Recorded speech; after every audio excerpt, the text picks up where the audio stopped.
Olga, it is nice to say hello and welcome to the team in this new phase of your engagement. You're a veteran already of the Origins Fellows. I've been here for a few years working in the lab of George Whitesides in the Chemistry and Chemical Biology department.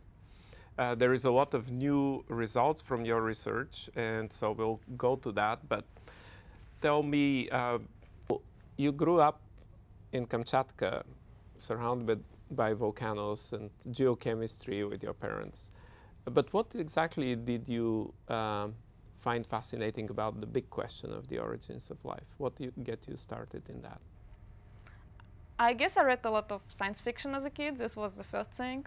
And then we studied in the high school Oparin hypothesis of the origin of life and all these droplets that grow there and divide and grow again. It was fascinating.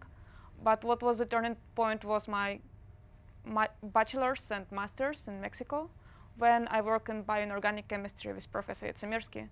And we were trying to make simple mimics of natural enzymes and just go to the basic principle and see how it works and see if we can replicate it. And then it was one of those aha moments. If it can be that simple and it can work, then probably even before life started, there would be something much more simple that still was there and working. And this was one of the fascination issues, I guess. Tell me, first of all, what is the research that is most exciting in the last year or so? We are working on electrochemistry. We were interested in origin of metal-sulfur clusters in the living cells, and we decided to start with minerals that have iron and sulfur. But when we started working on them, we realized that they are conductive. And what we actually can construct with them, it's a big battery that can run electrochemical reactions. And this work is the one of the main projects that I'm working on at the moment, because all living cells use electrochemistry to drive chemical reactions inside the cells. They use proton gradient across the membrane. And it's very interesting that these proton gradients can exist in non-living settings, such as volcanic lake. And they, in potential, can also run chemical reactions on surface of metal sulfides, but we still don't know what kind of reactions. And this would be one of the latest projects we are finishing. And this is actually quite exciting, because in the early transition from prebiotic chemistry, say on a planet or some cosmic body, to life, the question of energy and the source of energy is always of paramount importance. So the fact that you discovered this in the very simple chemistry, simple in terms of small molecules which are available, is very exciting. One of the first questions we were trying to answer, and where it all started, is why all the living cells have more potassium inside them, if most of the living environments that we know, including seawater, are rich in sodium. Where are these potassium-rich environments? We don't see them. And when we started to study minerals that host potassium, for example, or natural waters rich in potassium, we realized that acidic volcanic lakes, for example, can concentrate potassium, and sodium is gradually washed away, so you have these potassium-rich environments. Actually, they concentrated with a mineral called alunite, which is extremely good for binding phosphates and small organic molecules. So these environments will be not only rich in potassium, they're also rich potentially in organic molecules and in phosphates.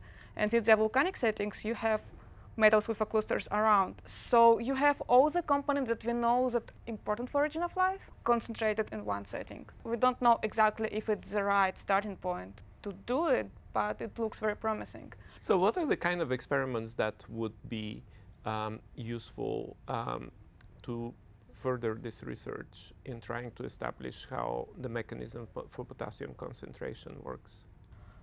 Actually, our experiments were very simple. It was just crystallization and ICP analysis to see what we have in which fraction, plus X-ray diffraction. But I think it's not, the technology is well established, analytical chemistry is working, and actually the molecules we care about are simple, are like primary metabolites, so people have methodologies to quantify them. People are usually focused on RNA or big proteins, because everybody knows that all the living cells share them, and they're there, and they're hard to miss. But actually, all living cells share a surprising amount of small molecules. And it is possible to suggest that actually enzymes and RNA appeared as catalysis of a reaction network that existed before them. But what would be this reaction network? It would be something that can be synthesized prebiotically or existed there, like potassium or metal sulfates. How much of that is small molecules and chemistry that is seen in meteoritic samples? In our oversimplified view of origin of life, we think that most of the organics that we had on early Earth actually came from meteorites and interplanetary dust particles, as opposed to other scenarios of serpentinization, for example. In this case, probably these organic molecules were floating first on the surface of the ocean, and what could happen there, in presence of UV radiation, iron, they would get oxidized. And the oxidation product of some of these compounds are carboxylic acids and quinones, which, as we know, are compounds of living systems now. So this would be one of the starting points to see what happens there and how these molecules interact with one another. That's fascinating. Is this also part of your hobbies, to hike and to go up and do a little bit of geochemistry and geology as opposed to just work in the lab? No, I find it fascinating, and I do like hiking, but one of my hobbies is drawing and sketching. I like to draw cityscapes. It's not really wild nature in this case.